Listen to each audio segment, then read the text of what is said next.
Monsieur le Président, Madame le garde des Sceaux, chers collègues, si plusieurs articles de cette loi de confiance méritent qu'on s'interroge, que je m'interroge sur leur pertinence, voire sur leur légitimité, c'est bien sûr sur l'article 1er de la loi ordinaire que je voudrais revenir, puisque les non-inscrits n'ont pas eu la parole ce matin.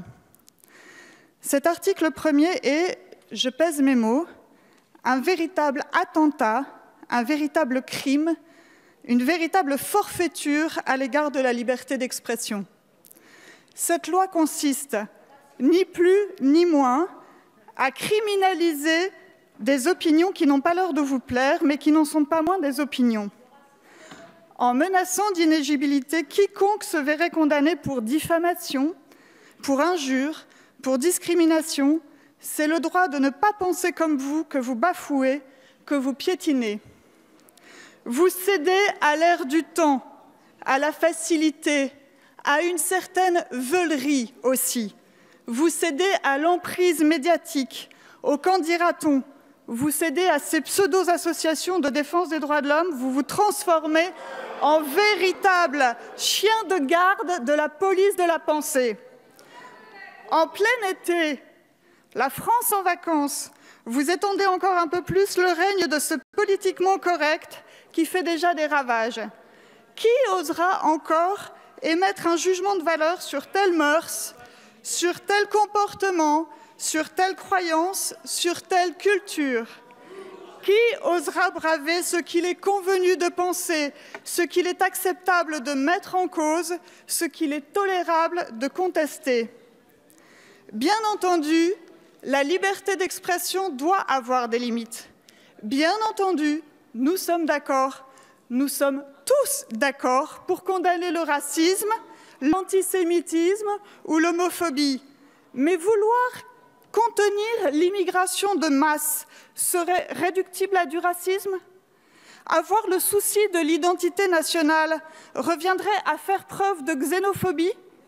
S'interroger sur la théorie du genre serait taxable de sexisme ou d'homophobie? Vous invoquez les valeurs républicaines, mais aujourd'hui on le fait à tort et à travers pour justifier n'importe quoi. Que voulez-vous?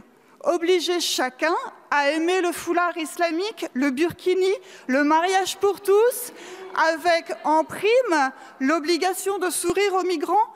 Que voulez-vous? Embastiller pour cause de malpensance? Excommunier? Chasser de l'espace démocratique? Je vous l'avoue, j'en ai assez de toutes ces officines, observatoires, commissions, haute autorité, censées nous ramener dans le droit chemin. J'en ai assez de ces donneurs de leçons, toujours plus donneurs de leçons, toujours plus moralisateurs. J'en ai assez qu'on veuille me prendre par la main et me murmurer à l'oreille non seulement ce que je dois dire, mais ce que je dois penser. Je vous mets en garde, je me permets de vous mettre en garde. Vous votez une loi démagogique et liberticide. Vous allez exclure du débat et du champ de la simple légalité des idées, des discours qui sont simplement en contradiction avec l'idéologie dominante, avec l'idéologie du moment. Vous allez faire régner un climat d'intimidation, un nouveau macartisme, une sorte d'hygiénisme mental. Vous allez encourager la chasse aux mauvaises idées, aux mauvaises pensées. Je n'ose imaginer que c'est cela que vous souhaitez. Nous devrons dorénavant nous méfier des mots, des simples mots, des mots de tous les jours, des mots de tout le monde. Il faudra ruser, se faire comprendre à mi-mot, donner dans l'allusion. Il faudra être sans arrêt sur nos gardes, mentir et se mentir. Vous le savez, la réalité est dure, déplaisante, déprimante parfois, mais elle est là, qui nous prend au collet, qui nous somme de la regarder en face, de la décrire telle qu'elle est. Vous ne pouvez vouloir cela.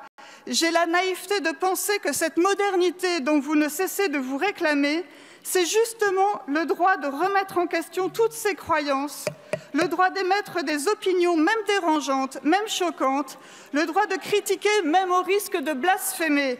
Alors, Faut-il que je vous appelle, mesdames et messieurs les censeurs? Je ne veux pas m'y résoudre, ne m'obligez pas à m'y résoudre. Merci, Madame Ménard.